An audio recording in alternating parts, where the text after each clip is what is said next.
tout fait en France. J'ai eu la culture française avec des origines qui sont camerounaises et algériennes, mais j'ai grandi avec la culture française. Donc pour moi, il n'y avait aucun sens de venir et faire l'opportuniste. Après, j'ai été bon, donc la France m'a pris tout de suite, mais j'avais aucun sens de venir faire l'opportuniste, de dire j'attends la France s'il n'y a pas... Non, c'est pas comme ça en fait, tu vois. Le club, tu peux le faire. Même si c'est vrai qu'avec les supporters, ça passe moins, mais le club, c'est ta carrière. C'est toi et tes choix. Mais le pays, je trouve que ça vient du cœur. C'est des choses que tu dois sentir. Achraf, c'est ce que tu as senti avec le Achraf, Maroc? il l'a fait tout de suite. Ouais, Parce que c'est Maroc-Espagne. Ouais, je pense comme Kylian. Ça, Mais t'as joué avec l'Espagne en jeune, non? j'ai pas joué. Vite fait? Je commençais avec Maroc. Après, c'est vrai que l'Espagne, il m'a appelé. J'étais à Real Madrid. Et Madrid m'a dit, pourquoi tu ne vas pas à t'entraîner 2-3 jours? Comme ça, tu vois qu'est-ce que tu sens. Je vais aller, j'ai essayé et je ne m'ai pas senti, même moi, à l'aise.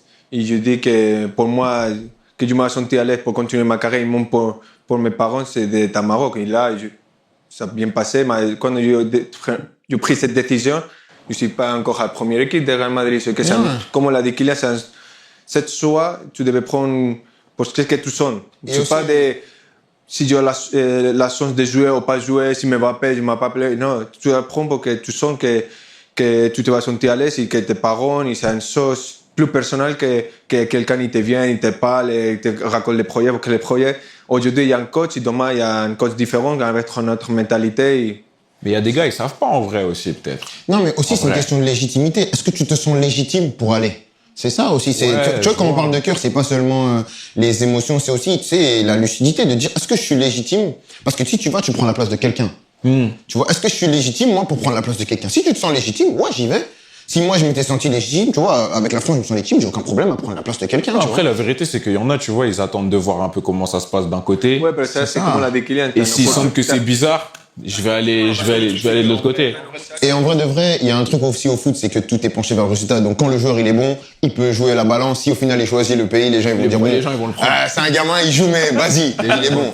Tu vois, mais c'est pour moi, tu peux faire ça avec le club parce que le club, tu sais, c'est toi et ta carrière, c'est toi et tes choix. Ça plaît, ça plaît. Mais le pays, moi j'ai un peu plus de mal. Mais après, tu respectes les choix de chacun, tu vois. De toute façon, on retient le Cameroun. Ça y est, Kylian au Cameroun. Le Cameroun, lui. T'es donné mon frère pour la. Ça y est, toi et moi, ça y est, c'est parti.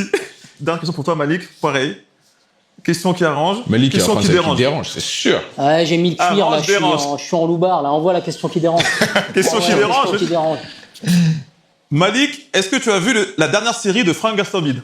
Envoie la range. Envoie la range, celle qui arrange. On a le droit de rire de tout. Oui, bien sûr. Vous êtes d'accord tous les deux, les humoristes? On nous demande parfois sur cette phrase, reste à ta place. T'es un footballeur, reste à ta place. T'es un humoriste, reste à ta place. C'est pas ce que ça veut dire, reste à ta place. Et parfois, on te dit, ouais, vous faites rien, vous parlez jamais, vous prenez position sur rien, vous vivez dans des tours d'ivoire. C'est bizarre, parce que dès que tu parles, tu te fais charcler, et quand tu parles pas, mais en fait, Kylian, tu sais, tes sorties que tu fais. Quand tu les fais, est-ce que tu prévois que je sais qu'il y a un retour, je vais me faire charcler, et j'en ai rien à foutre, ou tu le sais même pas, je vais te faire charcler? Non, moi je parle de ma position. Moi, je suis arrivé à un stade où tu vas te faire charcler quoi qu'il arrive, donc autant faire ce que tu veux faire. Ouais. Tu vois, au moins t'es droit dans tes bottes, tu vois. Mais après, moi je comprends, c'est pas évident. Hein. Non. Comme je dis, moi j'ai eu la chance de connaître ça très tôt. Donc j'ai pu faire des erreurs très jeunes qui m'ont aidé. Et donc tu apprends vite et tu comprends vite le milieu, comment ça tourne. Tu sais comment ça fonctionne. Donc au final, tu réfléchis un peu moins des fois aussi. Parce que tu sais que trop réfléchir, en fait, tu te perds. Parce que même si tu réfléchis plus, ça va pas contenter les gens qui veulent pas réfléchir. C'est le tweet pour Orelsan. Ah ouais, bon, on y va. Alors Pivot Gang aussi, on y va. Allez, c'est parti. Non, mais allez, tu comprends. Est-ce que tu as déjà dit un truc où tu as eu une interview où on va dire qu'il y a eu une mini-sauce ou un truc comme ça où tu t'es dit, ouais, peut-être j'ai déconné dans ce que j'ai dit? Il y a des choses que j'ai dites et que j'ai faites que tu regrettes. Mais il y a des choses que je regrette, mais que je savais qu'à ce moment-là, il fallait les faire. Tu vois, c'est des choses que je savais avant d'y aller, ce que ça allait provoquer, mais il fallait faire ça. Même si tu ramasses après, il fallait le faire. Mais il y a des choses que j'ai faites que... Tu parles des trophées NFP, là, non?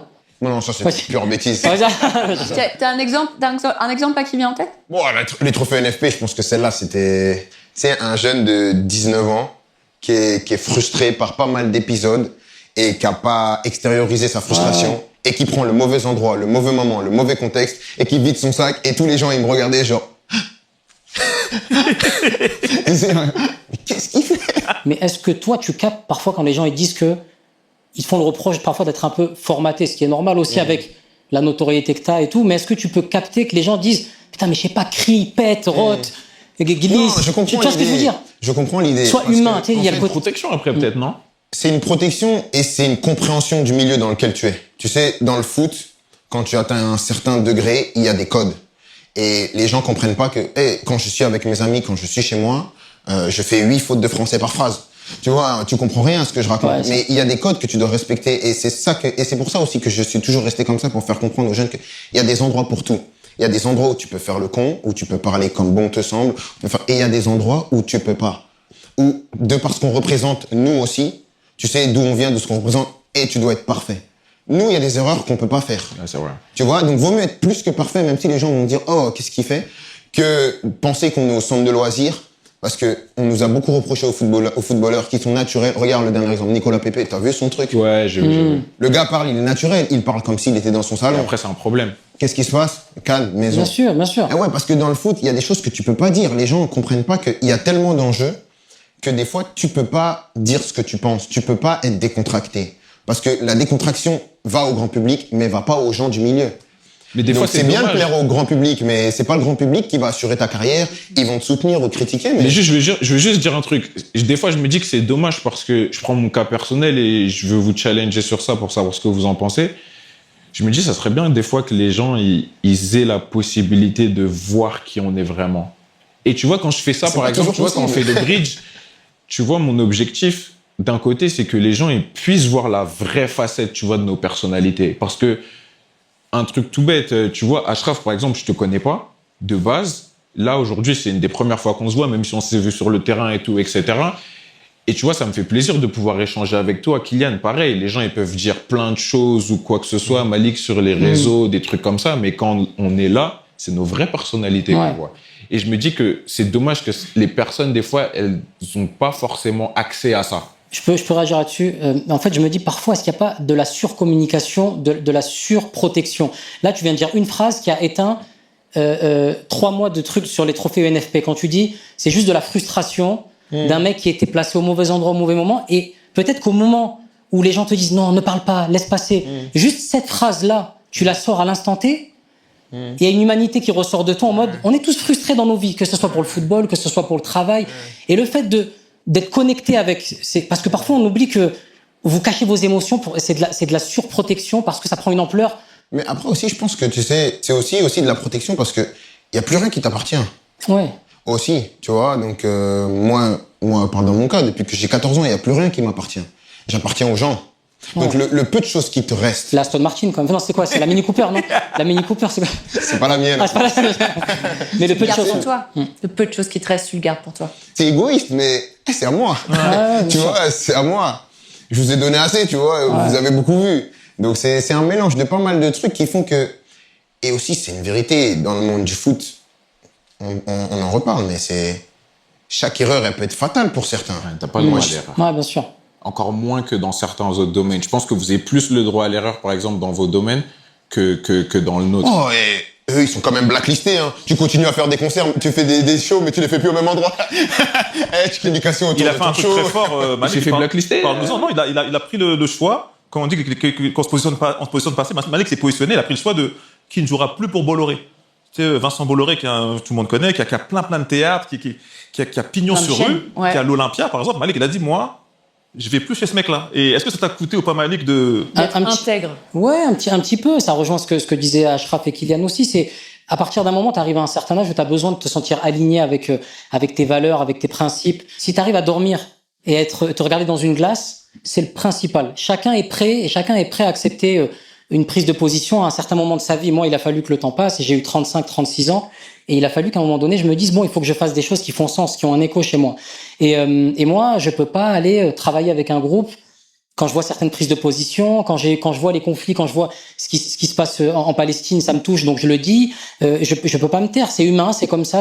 J'ai grandi, j'ai des posters de Mohamed Ali et de Malcolm X. Je peux pas avoir que des posters et pas essayer à ma petite échelle à 1 milliard de 0,0,1 milliard de pourcents. Si je peux essayer de me positionner un petit peu, je le fais.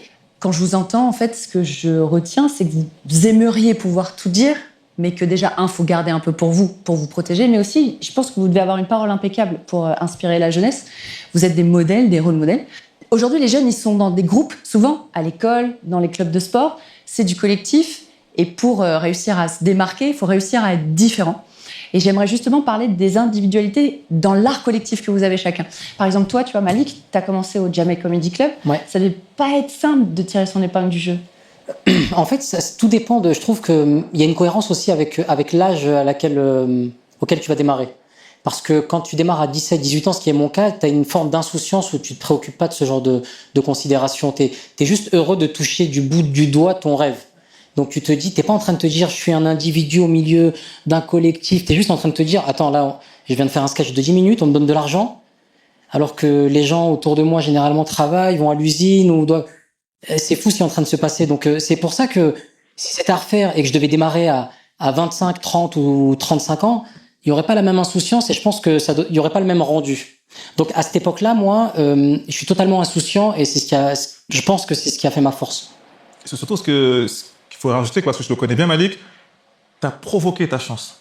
Ouais. Souvent, la chance, il faut la provoquer. C'est-à-dire qu'on jouait tous les mardis au Jamel Comedy Club, c'était une scène ouverte, et je me rappelle, on avait tous 3-4 minutes, on passait, et on devait repasser des mardis aléatoires. Et parfois, on passait un mardi, on passait pas. Nous, on venait aux 5 minutes, on se cassait. Et tout le monde espérait que Jamel soit là. Il y avait son fauteuil vide, on attendait le boss. Et il venait, on ne sait pas quand il venait.